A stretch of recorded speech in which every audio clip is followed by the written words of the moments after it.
दोस्तों, असफलता के बिना सफलता का कोई वजूद नहीं। सफलता मंजिल है, असफलता बीच बीच में आने वाला अवरोध। अगर आप बीच बीच में पड़ने वाले इन अवरोधों को हिम्मत और पक्के इरादे के साथ पार कर जाते हैं तो आप असफलता को हराकर जीवन में सफलता को प्राप्त कर सकते हैं।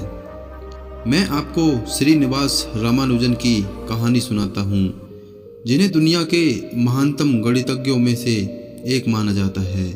सिर्फ 32 साल की जिंदगी में, और वह भी बहुत कम औपचारिक शिक्षा के बावजूद, उन्होंने mathematical analysis, number theory, infinite series और कंटिन्यूड फ्रैक्शन के क्षेत्र में अभूतपूर्व योगदान दिया और 400 मौलिक प्रमेय पीछे छोड़ गए। 1887 में तमिलनाडु के इरोड में जन्मे रामानुजन में बचपन से ही गणित की नैसर्गिक प्रतिभा दिखाई देने लगी थी। 12 साल की उम्र में तो रामानुजन ने अपने खुद के प्रमेय गढ़ लिए थे।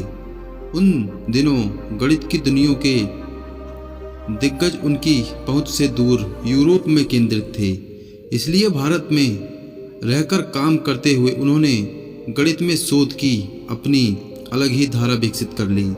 17 साल के होते होते रामानुजन बर्नौली संख्याओं और ड्यूलर मैस्केरोनी स्थिरांक पर शोध कार्य कर चुके थे।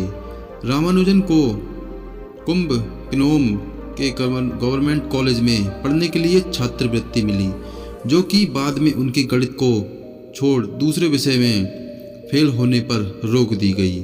अलग से गणित में शोध के लिए उन्होंने दूसरे कॉलेज में दाखिला लिया, जबकि इस दौरान वह अपने गुजारे के लिए मद्रास पोर्ट ट्रस्ट के अकाउंटेंट जनरल के दफ्तर में क्लर्क के तौर पर काम भी कर रहे थे। जनवरी 1912 में रामानुजन ने अपना कुछ काम कैम्ब्रिज यूनिवर्सिटी के ट्रिनिटी कॉलेज के प्रोफेसर G.H. हार्डी को भेजा। प्रोफेसर हार्डी ने रामानुजन के काम से उनकी प्रतिभा को पहचाना और उन्हें कैम्ब्रिज आकर अपने साथ काम करने के लिए आमंत्रित किया। बाद में वह रॉयल सोसाइटी के फेलो बने और उन्हें कैम्ब्रिज के ट्रिनिटी कॉलेज की फेलोशिप भी मिली। रामानुजन ने कैम्ब्रिज में 5 साल बिताए, जहां उनके 21 शोध पत्र प्रकाशित हुए। दुर्भाग्य से जीवन भर उन्हें स्वास्थ्य संबंधी समस्याएं घेरे रहीं। घर से दूर विदेश में रहते हुए और दीवानगी की हद तक अपने गणित में डूबे रहते हुए, शायद तनाव बढ़ने और शाकाहार की कमी के चलते इंग्लैंड में रामानुजन की सेहत और बिगड़ गई। 1919 में वह भारत लौटे तो बहुत बीमार थे। उन्हें तपेदिक यानी टीबी ने जकड़ लिया था। भारत लौटने के बाद जल्द ही सिर्फ 32 साल की उम्र में उनकी मृत्यु हो गई। रामानुजन के सामने कौन सी मुश्किलें नहीं आईं, लेकिन इतनी सारी कठिनाइयां भी उनकी प्रतिभा के आगे रुकावट नहीं खड़ी कर सकीं। हालांकि कष्ट और कठिनाइयां नुकसानदेह और नकारात्मक लगती हैं, लेकिन लंबे समय में सब कुछ संतुलित हो जाता है और यहाँ तक कि उनके शक्तिशाली सकारात्मक प्रभाव के आगे सारी दिक्कतें बहुत पीछे छूट जाती हैं। जर्मन दार्शनिक फ्रेडरिक नीत्शे ने भी बहुत अधिक सहा। अपने जीवन के ज़्यादातर समय उन्होंने भयंकर पेट दर्द और अत्यंत कष्टप्रद माइग्रेन के सिर दर्द को झेला, जिससे वह कई दिन तक कुछ भी करने की स्थिति में नहीं रहते थे। उन्हें अपने खराब स्वास्थ्य की वजह से 35 साल की उम्र में स्विट्जरलैंड के बेसेल विश्वविद्यालय में प्रोफेसर का पद छोड़ना पड़ा और बाकी का जीवन तन्हाई में बिताना पड़ा। उनके दोस्त भी बहुत कम थे और बीवी या प्रेमिका कभी नसीब ही नहीं हुई, और उनके साथ काम करने वाले बुद्धिजीवियों ने उनके अपरंपरागत विचारों के कारण उनका बहिष्कार किया। एक लेखक के तौर पर वह इस कदर असफल थे कि उन्हें अपनी किताबें प्रकाशित करवाने के लिए खुद खर्च करना पड़ता था और उनके बावजूद उनकी बहुतेरी किताबों की दोबारा कागज़ बनाने के लिए लुगदी बना डाली गई, क्योंकि उन्हें खरीदने वाला कोई नहीं था। आखिरकार जब उनकी किताबों को पाठकों की प्रशंसा मिलनी शुरू हुई, तब तक उनमें मानसिक अस्थिरता के लक्षण दिखाई देने लगे। 45 साल की उम्र में वह पूरी तरह मानसिक विकार के कारण हो चुके थे और फिर वह मानसिक और शारीरिक रूप से पूरी तरह अक्षम होकर अपने जीवन के आखिरी 10 साल अपनी माँ के साथ रहे। नीचे में गजब का लचीलापन था और वह हमेशा यही सोचा करते थे कि कष्ट उनके लिए फ़ायदेमंद होंगे। वह अपनी पीड़ा को अपनी भावनाओं का सबसे ज़्यादा भला करने वाला मानते थे, जो उनकी दर्शन के लिए ज़रूरी थी, क्योंकि वही हम दार्शनिकों को अपने अंदर की सबसे गहरी शर्तों यानी कि गर्तों में उतरने को मजबूर करती थी।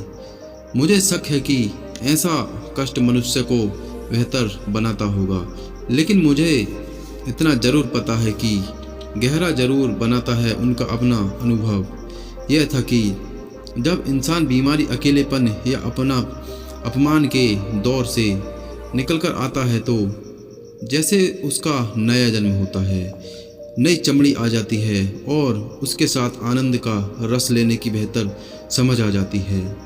खलील जिब्रान ने भी अपनी किताब दी प्रॉफिट में इससे मिलती जुलती बात कुछ यूं कही है, गम आपके वजूद को जितना गहरा कुरेद देता है, उतना ही आनंद आपके अंदर ठहर पाता है।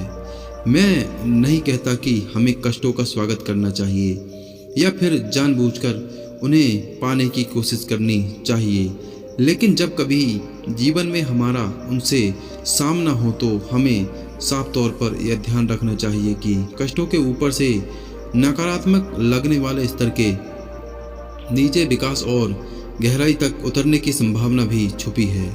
हम में से कोई भी नाकाम नहीं हो सकता अगर हमारा अस्तित्व कोई चमत्कार नहीं है, या यह कि हम जिंदा हैं, हमारी सेहत ठीक है, सोच समझ सकते हैं और जहाँ चाहें जा सकते हैं और कितना कुछ और भी कर सकते हैं। स्टीव टेलर की पुस्तक out of the darkness from turmoil true transformation में जिंदगी की बेहद खराब परिस्थितियों में ज्ञान का उजाला फैलने की ताज्जुब में डाल देने वाली कहानियाँ हैं। उसे पढ़कर यह समझने में मदद मिलती है कि ज़िंदगी हमारे सामने जो कभी कभी बेहद बुरा लाकर रख देती है, इसमें से भी हम कुछ अच्छा बनाने का मन बना सकते हैं, जिससे हमारे डर कम हो जाते हैं और ज़िंदगी खुशियों को बाहों में भर लेने के लिए बेचैन हो जाती है।